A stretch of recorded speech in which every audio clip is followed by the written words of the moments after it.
Welcome to Democratic Television, a program of the Santa Clara County Democratic Party that brings insights, perspectives, and attitudes of our always thoughtful Democratic guests.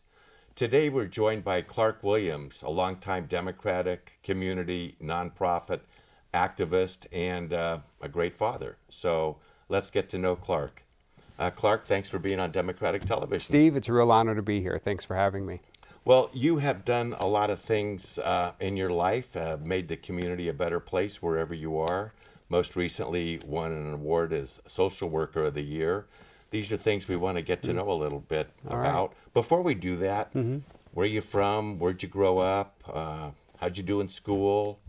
Hobbies? Well, you know, sometimes you can tell where I grew up by, I do still have an accent from where I came from, and that's northern Wisconsin. And that's where I grew up, was on a family farm. My family were beekeepers, so we had 800 beehives. Beehives? Beehives, yeah. So it was a large family operation. Grew up in a large farm family, as well as foster kids who stayed with us as well. Oh. So at our dinner table, you never quite knew how many people were going to be there. It was a bit chaotic, but some good values that I learned from that farm upbringing. Now, did you have a lot of welts or stings? Or you always get stung, yeah, and it still always hurts. But, you know, I got used to it. And I tended to work in what's called the honey house, which is where we were extracting the honey from the combs. And I would work in there a lot by myself. I listened to baseball all day long on the radio and became quite a baseball fan. I'm still a baseball fan. But always got stung every day. Yeah, I don't miss that. So, Midwestern values. Yes, very, very much so. And many of my friends were living on family farms around us, mostly dairy. We were not dairy. We did not have dairy, but most of my friends grew up on dairy farms. And my coming of age as a young man was during the mid-1980s, which you may know was the farm crisis in this country. And it was a real threat to the culture which I grew up in, which was family farming. It was a rough time for myself and many of my friends who, you know, really wanted nothing more than to farm the land that had been handed down to them from generation to generation. But family farms were going out of business during that time. And so for me as a young man, it made me get involved in politics. Oh. So one of the first political actions I ever took was a protest that was led by the Wisconsin Farmers Union. My family was involved in the Wisconsin Farmers Union at that time, and we poured out milk to protest the low price of dairy prices. But it was a very difficult time for me and my friends as we were seeing few economic choices because of the farm crisis. Whoa, that must have been pretty heady and frankly somewhat scary. It was, but it led me into Democratic politics because the Democratic Party has long been a vehicle for communities to get involved in politics and policy making. And so I joined my local Democratic Party in Wisconsin and also joined the Young Democrats at that time as well. I was a college student, got involved in the YDs, and became president of my small chapter that I led, and eventually became state president of the Young Democrats of Wisconsin. Oh, wow. And I got involved in Wisconsin politics. So growing up as a boy and as a young man, did you have any figures that you looked to that were inspiring, any iconic folk that... Oh, sure. I mean, I think, you know, I look to some of the grassroots leaders, particularly of the farm movement. You know, in Wisconsin, which has long been a progressive state, we've oftentimes turned to the farming community for leadership. And so one of my early role models was the then president of the Wisconsin Farmers Union. His name was Lee Mulder. He was like a grandfather to me, and he ran for Congress in 1986, and I actually took time off of college, took a semester off to be his field director. Oh. And my job was to drive Mr. Mulder all around the district, which was 16 counties. It was one of the large, we had more dairy cows than people in that district. And he was running against an entrenched Republican, didn't have much of a chance of winning. I think he ended up with 36% of the vote, but I gained a lot. And it really, that early campaign, I was 19 years old, really set a course for me in terms of my own public service work. Oh, wow. So Mr. Mulder died a few years after that campaign, but I still talk about him, still think about him. He was a very early mentor of mine. Oh, that sounds great. So after Wisconsin, you moved to a coast? Yeah, so I decided to pursue, after receiving my undergraduate degree in political science, I decided I wanted to become a social worker. Oh. And it was really the merging of my interest in politics and advocacy with really my passion for more direct service.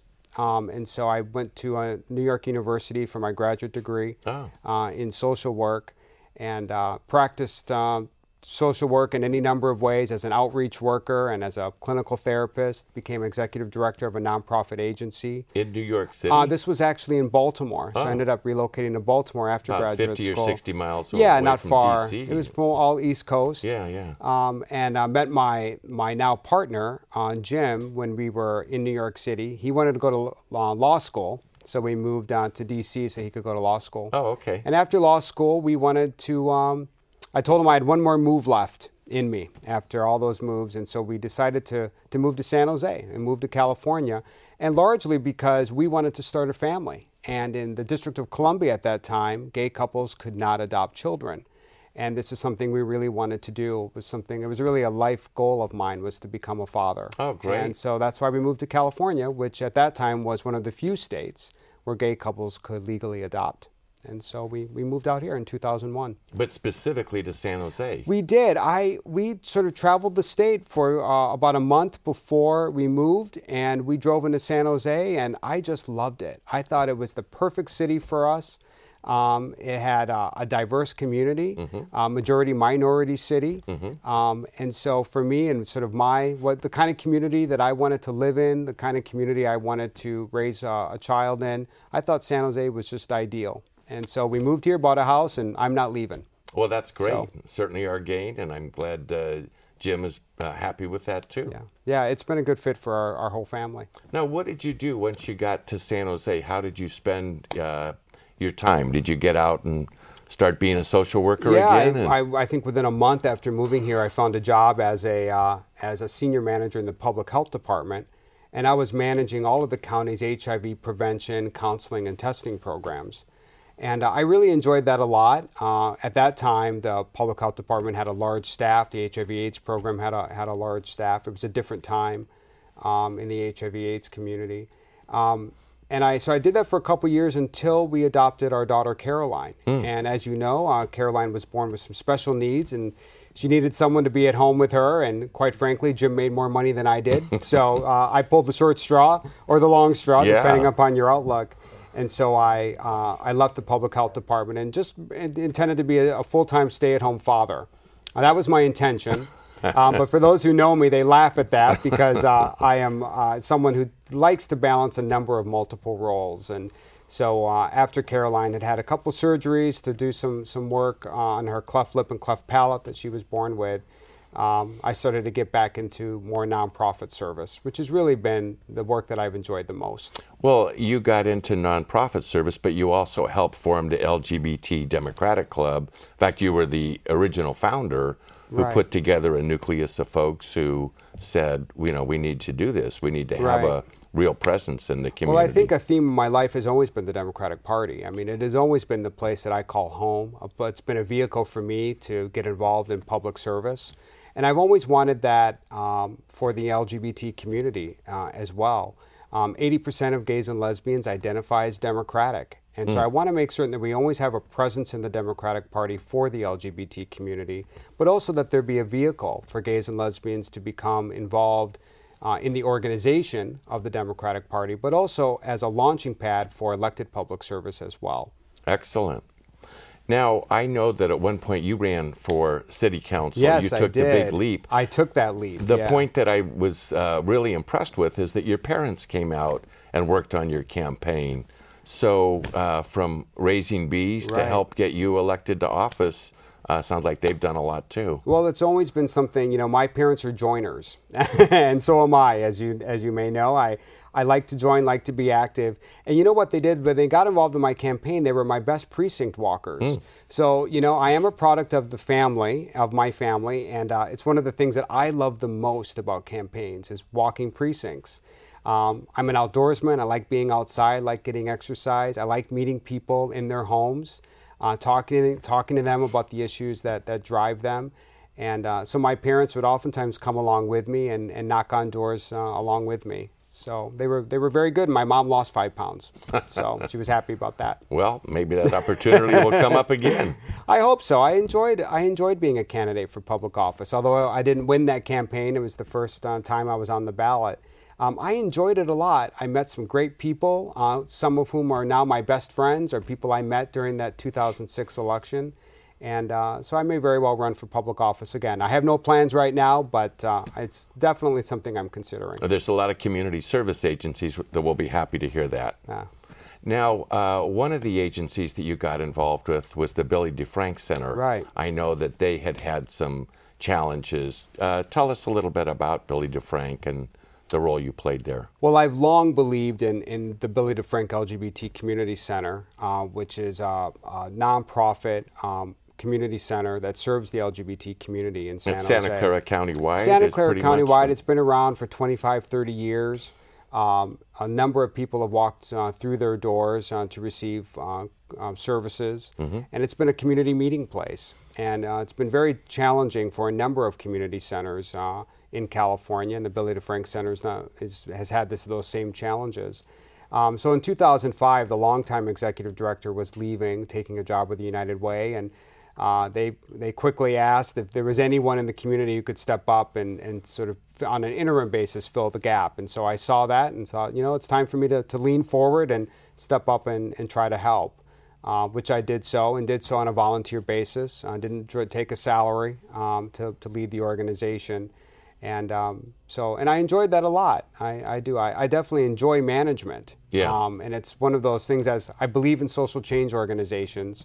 And very much in the same way that I, having grown up on a family farm, which is really a small business, I bring that knowledge to my nonprofit executive work. Well, that's what it entails to me, is a lot of different balls to juggle. You're fundraising, managing staff, making sure services are being delivered appropriately.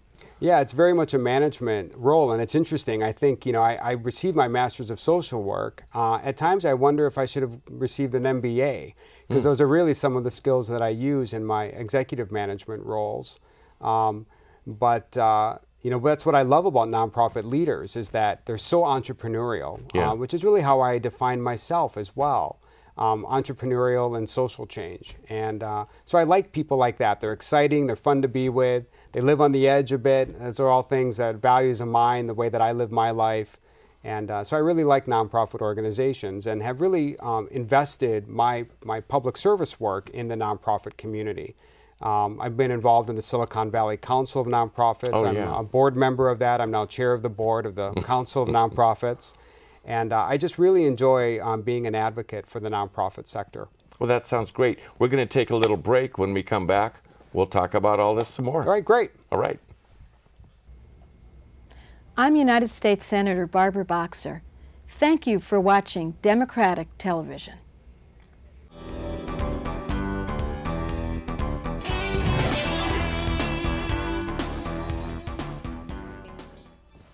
Welcome back to Democratic Television and our guest, Clark Williams. Clark, very interesting background. We've now brought you up to San Jose and helping the Billy DeFrank Center. I've seen you in the community and I'm on several boards with you, including the Democratic Party. Right. How do you have time to be a stay-at-home dad when we all keep calling you? And what are some of the things that you are currently involved with? Well, my daughter Caroline always comes first. And so that's just very important to me. It's the best thing I've ever done is to be a father. Yeah. And, I've definitely invested a lot of myself into my daughter. And it's the thing that brings me the greatest joy. Yeah. So it's a natural, when it comes to a choice between attending a meeting or seeing my daughter in a school play, I can tell you what's going to win out. And it's definitely Caroline. But with that being said, I want Caroline to know that her father has a life and cares about the community. And so she does see me being very active in the community in any number of roles. And, I think the decision I make about where I spend my time really reflects the values that I have and the values that have always sustained me and been a part of my life. And The Democratic Party, for example, is one of those. I've always been involved in the Democratic Party. It's always been a place where I'm comfortable, where I see a wide range of diversity and diverse constituencies, diverse communities. They're nice people, and I like being around friendly people, and so that's why I'm a Democrat. And it's also why I want to make certain to stay involved in the leadership of the Democratic Party, to make certain that it's a vehicle for all people to get involved in. And so that's why I attend Democratic meetings, go to conventions, get involved in Democratic campaigns for candidates that I really like. It's why I give money to Democratic candidates as well. I want to make certain that they win their elections so that they can reflect my values. Well, I and many people are certainly happy you feel that way. I also see you frequently at meetings of Building Peaceful Families, a nonprofit dedicated to eliminating family violence. Right. What draws you to that kind of community involvement? Well, I think part of it is my work as a social worker as well, which is, when you're a social worker, you're really a child advocate. You want to make certain that children have all the best opportunities available to them. You want to make certain that families remain intact, that get good service, and that they get treatment when necessary. And so I tend to invest my time in social service organizations that are doing that kind of health and human services, that kind of advocacy work. But the other quality that I see you bring is the ability to make these agencies run well, and a lot of that is behind the scenes. Right. It is infrastructure or fundraising or whatever. I've always been a fixer, Steve. Yeah. I just always have been, ever since I lived on the farm. When something would break down, they'd call me. And even if I couldn't fix it myself, I found the right person to do it. Sometimes I wish that I was more visionary. I'm not that kind of visionary leader, but I'm definitely a fixer. And so when I see an organization or a person that may be broken down and needs some help, I'm a good person to call. I like to work with organizations where the problems are big problems. That they may need someone to come in and see the forest for the trees, as I say. And so I tend to be a good person to call when an organization gets a bad headline in the Mercury News for a big problem. I'm someone who, maybe it's for the product, I'm a middle child. I tend to bring competing people together. Got it. And that's the kind of work that I do. So you may see organizations that I'm involved in are those that other people may be walking away from. Those are the organizations I tend to walk into to see if I can help. Now, I mentioned at the beginning, you won recently an award for being the Social Worker of the Year in the county. What does that mean? Why did you get that award, do you think? And shed a little light about what a social worker does during the day. Well, I think many people think of social work as that direct service that they're familiar with. But in fact, social workers are working in a wide range of sectors. I've done direct service. I love it. It's some of the best work I've ever done is sitting across from a client, just like you and I are doing now. But I've also tended to use my passion for social work in a number of other areas, including executive management and advocacy. The theme of National Social Work this month is Social Workers Inspire Community Action. And I was excited to see that because it provided the social work profession an opportunity to highlight social workers that are working in more non-traditional areas. And that's really what I'm doing as a community advocate, someone involved in public service. I'm using all my social work values, my education, my training, and using it to impact a system. And so that's why I think I was nominated and was honored with that award this year, was because I reflect the values of National Social Work Month. Well, it seems to me that the best social work is about empowering people, many times people in disadvantaged circumstances, not aware of the resources that are out there, and get them to stand on their own and then hopefully give back themselves to the community. It is, and it's the most exciting part about being a social worker. It was actually uncomfortable for me to get that award because that's not what social workers are about. Right. We're not about bringing attention to ourselves. Right. What gets us excited is seeing someone who's able to turn their life around, or to see a community being able to turn its troubles around. And so that's what we try to do, is to sort of be the spark to that fire within a community or within a person. That's what's unique to our profession. But I love being a social worker. I love the profession of social work. And even though I may end up using it in other ways than some people may think, I'm always going to be a proud member of the social work profession. Sounds good. An issue that you are personally involved with is the whole issue of gay rights and gay marriage and all that. We recently went through a horrible election with Proposition 8, which found the community saying, we don't think two people who love each other should be able to share their love through marriage. What do you say to that? Obviously, you take exception with that, and I know you worked very hard to try to defeat Prop 8 and will do so again. Well, I've long been a believer in equality, and even before I was involved in LGBT equality, I was fighting for equality of all communities, of farm families, and economic opportunity for farm families. As someone who's been involved in the labor movement, fighting for equality for working families. And so, you know, as a member of the LGBT community, of course I was going to be involved in fighting for LGBT equality and fighting for really my daughter. I mean, it really is a reflection of fighting for her rights as well. Her parents have been together for 13 years now.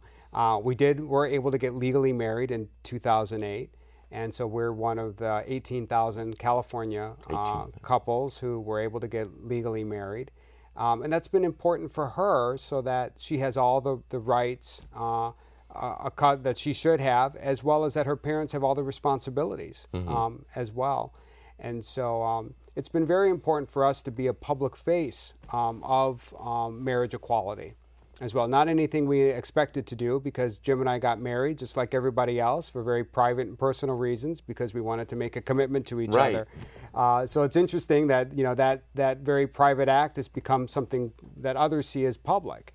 But for us, we're just like every other family, and that we wanted to get married because we loved each other. We wanted to make that commitment to each other and to our daughter as well. So Caroline has a father and a dad, maybe different terminology than you hear in other households, but really adding up to the same thing. That's exactly right. And in so many ways, Caroline communicates equality in a way that I could never articulate. I think when people see her and how happy she is, and see her with her family, the only family she's known, they see that, you know, this child is like every other child. She deserves to have two parents who love her. She deserves to have, you know, a community that cares about her. And so it really is interesting to see how people respond to her and to her family. Right. It's hard to be on a show about democratic values and purposes without talking about the 2010 election. Right. We have a gubernatorial race, a lot of propositions, a lot of local elections. How do you see yourself spending this year in your free time? Well, you know, one of the awards that I received in the past few years that I'm proudest of is the Madge Overhouse Award. And I received that award in 2006. And that's an award given by the Santa Clara County Democratic Party for the Volunteer of the Year. And I tell you, when you get an award that's stamped with Madge Overhouse on it, you're going to be involved for the rest of your life. And it's living up to that name. To that investment that Madge gave in so many grassroots Democratic leaders. So I can tell you that I'm going to be very involved in 2010. I'm going to be walking precincts with other Democratic activists because I know that's what wins elections. Right. And this election is so critical for the state of California. I mean, it is so important that we elect Jerry Brown as governor of the state of California. We've all seen the dysfunction that has happened in the state. And I really believe that Jerry Brown's the person who can turn things around. And it just is so critical. And the one thing that worries me is that Democrats will stay home. So I'm going to be leading by example. I'm going to be very active, getting very active in that campaign. So you're going to expect to see me in your neighborhood, knocking on doors, talking to voters about the importance of getting out to vote in November. Well, I think part of the excitement that I have in hearing you say that is there's been such a cloud of negativity, and I think the Republicans have done a good job of saying everything's broken, nothing works, there's no hope, elect Republicans. And clearly we know better than that. But I think that malaise has impacted people that maybe did turn out in 2008, voted for Barack Obama, and now are feeling despair. Well, and I think elections do have consequences. And, you know, I'm very proud of the efforts that we made to elect Barack Obama as president. And it's amazing how if the outcome had been different in that campaign, how different our country would be today if John McCain had won that election. And even though certainly all of us can get frustrated with President Obama at the pace of the reform that he would like to lead, I think we can all agree that when President Obama speaks from the Oval Office, we're all very proud of who our president is. Right. And I feel the same way about who's going to be governor of the state of California. This election cannot be bought, and we need to make certain that no matter how much money the Republicans throw into this race, that this election is pivotal for the future of the state of California. And we need to make certain it's a Democrat who wins the state. Clark, I think people are going to watch this show and say, I'd like to communicate with that Clark Williams.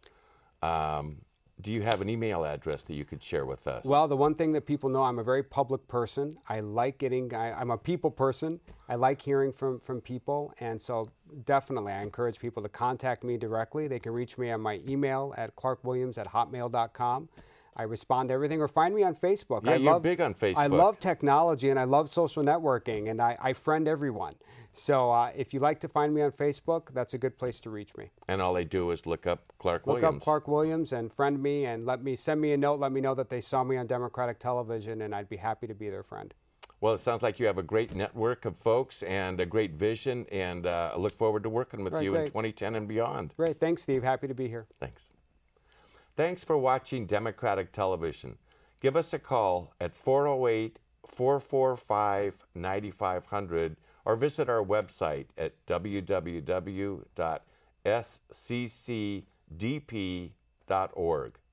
Hey, help make a difference, and we'll see you on the campaign trail.